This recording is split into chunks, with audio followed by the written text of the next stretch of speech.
6 goes to Soulcalibur 4 for the PlayStation 3 and the Xbox 360. Very strange choice.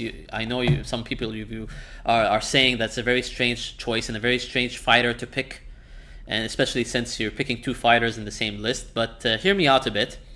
I sort of has a history with Soulcalibur. I didn't get into the series except with Soulcalibur 2, and the only reason I bought it is because Link was in the game for the GameCube version. I couldn't get Soulcalibur 3, unfortunately, but when Soulcalibur 4 came out, I was wowed. And until now, it has one of the most visually pleasing fighters of this generation. It was very intricate, very technical. The reason why I like Soulcalibur 4 in particular, because I found myself always going back to it, wanting to play multiplayer with my friend, wanting to play a couple of the online, even though the online was a bit finicky and lag. There was a bit of lag in the online, but in terms of local play, I think it's the most hours I devoted to a fighter, even more so than Mortal Kombat and Street Fighter. The reason why is because I've always discovered stuff. Every time I had a session with my friend, I discovered something. There was a new move that he had to... I want to liken Soulcalibur to an action game because, like, imagine Soulcalibur as like Bayonetta or Devil May Cry, but in a fighter setting. You don't have a lot of free flow in terms of where you want to move, like Naruto fighters, for example. But it's very technical. It's technical, but it has an action aspect to it. You could chain a lot of moves to each other, and there's an endless amount of moves per character, which is really cool. Like you could choose, like, maybe, I don't know how many. I would say an average of 30 to 50 moves per character. Imagine that, and you could chain them together to get new stuff out. And some of them even weren't displayed in the in-game training mode. Some of them were like we discovered by our own. So it's really surprising. Every time I go back to Soulcalibur 4, I just want to play it more. The storyline aspect of Soulcalibur 4 was appealing. Obviously not as good as Mortal Kombat, but it was appealing because it had some interesting cinematics, interesting dialogue. It had a hook to it. That's why I'm not putting Soulcalibur 5 in, even though it did a lot of good things with the character roster, the fighter engine. They added a couple of nice stuff to Soulcalibur 5, but 4 had the better storyline presentation. It definitely had it, so it had the better package than 5. 5 was very rushed, even though it had a really nice multiplayer. The online was lag-free. They even had a server for Saudi Arabia, so that was kind of like, oh, that was shocking for an online game. But Soulcalibur 4 is definitely deserved my number 6 pick because of the amount of hours I found myself spending in the game, going back to it, even though the customization options and playing local play with my friends. So definitely a game worth checking out.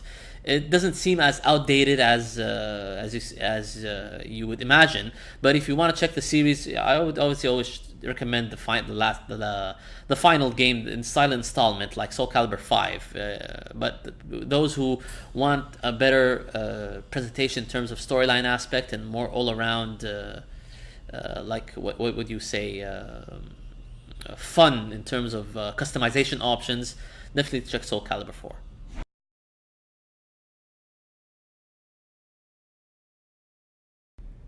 So number 5 goes to Super Mario Galaxy and its sequel, Super Mario Galaxy 2, for the Nintendo Wii. Yeah, a lot of people are going to say you're sort of cheating here. You're putting two games in under one placement. But if you want me to pick one, I guess I would pick Super Mario Galaxy 2.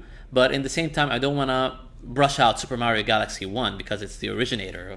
The reason why Super Mario Galaxy it's on the list, it's definitely, arguably, both of these games are the best platformers of this generation. Nothing out there is like Super Mario Galaxy in this generation. You could put exceptions in terms of 3D platformers like Ratchet and Clank, which is very nice, story-driven, but Ratchet and Clank is not a pure platformer.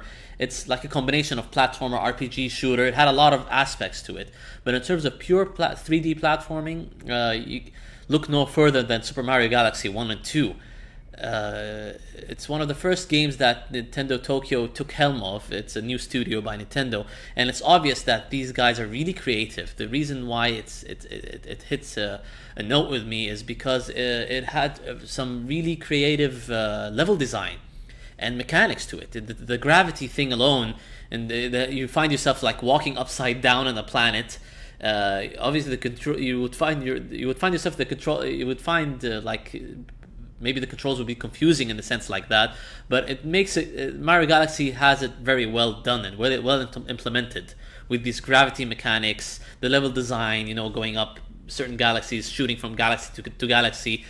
It was an awesome game and a nice throwback because it had a lot of classic nostalgic enemies from the past in a 3D title. Mario Sunshine was really different from a visual sense.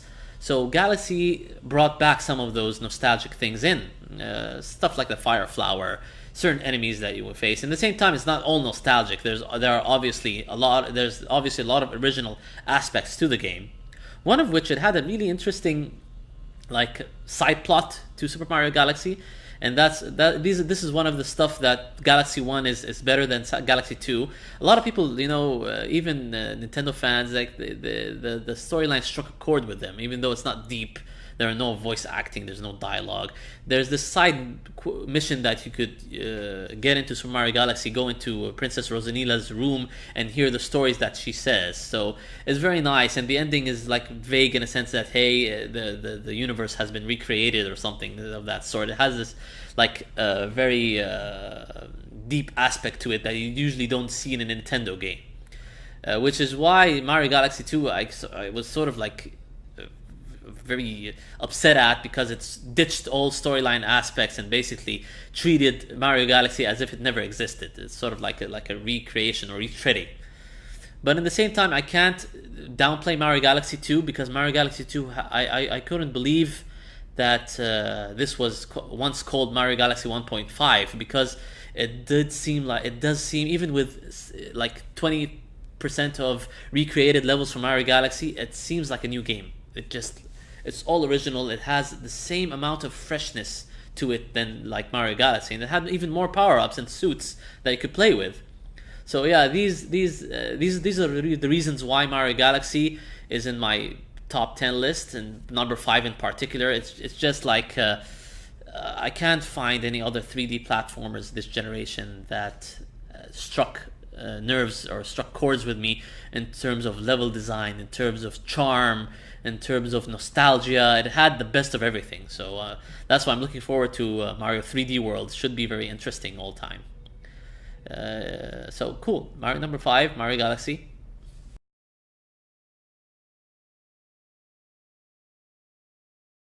Number 4 goes to Metal Gear Solid 4. Yeah, I didn't forget this game, obviously.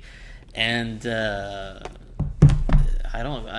even thinking of this game makes me smile. It's really strange because if you look at me or talk to me, I'm not the biggest Metal Gear fan. I've never been a Metal Gear fan. I used to watch my friends playing Metal Gear 1 back in the day on the PlayStation. Didn't understand how to play.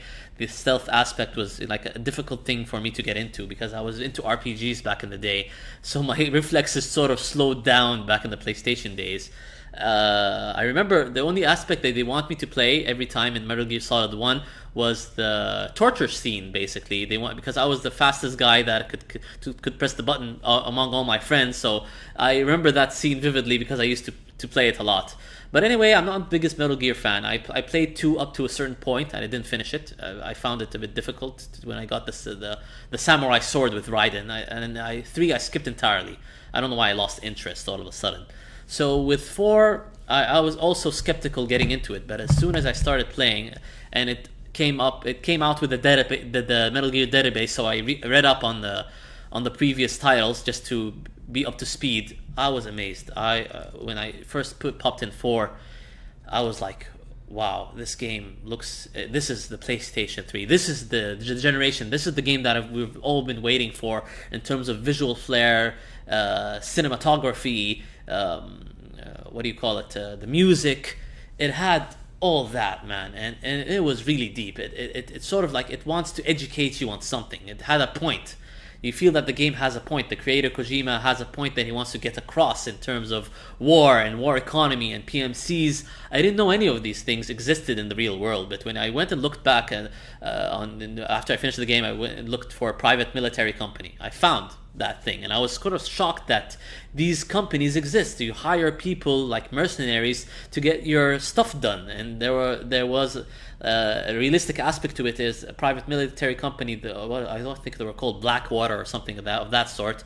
They were hired for Iraq when the U.S. invaded. So, and there's big talk that that happened. So that's very interesting. You know, it sort of educated me. I love it. I love when a game educates me on something real world. And Metal Gear Solid 4 educated me, basically. Even the codex, I used to love listening to them because there was a certain realistic aspect to it. Yeah, maybe it's mixed with fiction. Sure, it's not real 100%, but it sort of gives you like hints. Hey, go look for these things. You'll find that there are some stuff that they're trying to do. So aside from that, I was really into the characters, the storyline of Snake and Old Snake, and even though I'm not nostalgic to Metal Gear, I felt nostalgic when I met certain characters that haven't been around. I felt nostalgic when I reached a certain chapter that takes place in Shadow Moses Island. I don't want to talk more than that. I don't want to spoil the game, but these things, I was just smiling all the way through, and it's one of the few games that wanted me to take its time with. Like I remember I used to play, and every time I finished a chapter, I said, okay, I'm gonna finish tomorrow. That's it. It's like sort of like a TV series like feel to it, and I've never played a game like that before. Like I never said, okay, I've had enough of an awesome, engrossing game. I want to play the rest tomorrow. I've never done that. When I'm engrossed in a game, I play it more. That's what I do until I'm sleepy or something of that sort. But with Metal Gear Solid 4, I wanted to give it time. I want, because it deserved that in my case. A lot of people say that Metal Gear Solid 4 has crooked writing, or it has terrible localization, terrible dialogue, and I don't see that as the case. At least it's trying. Yeah, I know people want they want it to be exactly like Hollywood movies. They want this certain feel with when characters are talking to each other. It doesn't want to be mechanical, but in the same time, Metal Gear, in the end, it's a game that's trying to be a movie, but it's a game nonetheless. So we don't want to be engrossed out of the game aspect to it. And Kojima does put a lot of things, his certain humor or visual flair in Metal Gear Solid 4 that reminds us, hey, it's still a video game.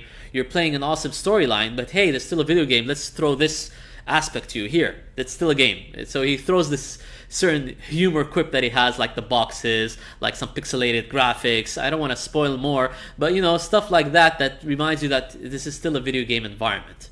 So yeah, it had the best of all worlds, and it's unfortunate that I couldn't be hooked into the Metal Gear Online aspect. A lot of people loved that, but I didn't. I played it like a couple of times and sort of opted out. But nonetheless, that doesn't mean that Metal Gear Solid 4 isn't an awesome game. It's an awesome game. It has a lot of intricate details. Even though it's a bit linear in nature, it does tell a good story. It does give you a satisfying ending. It doesn't leave a lot of hooks or nooks unchipped or unturned. Nice ending to the series, as you would say. But it's still within the linearity. It gives you freedom of how to tackle a certain chapter. That's what I loved about again Metal Gear Solid 4.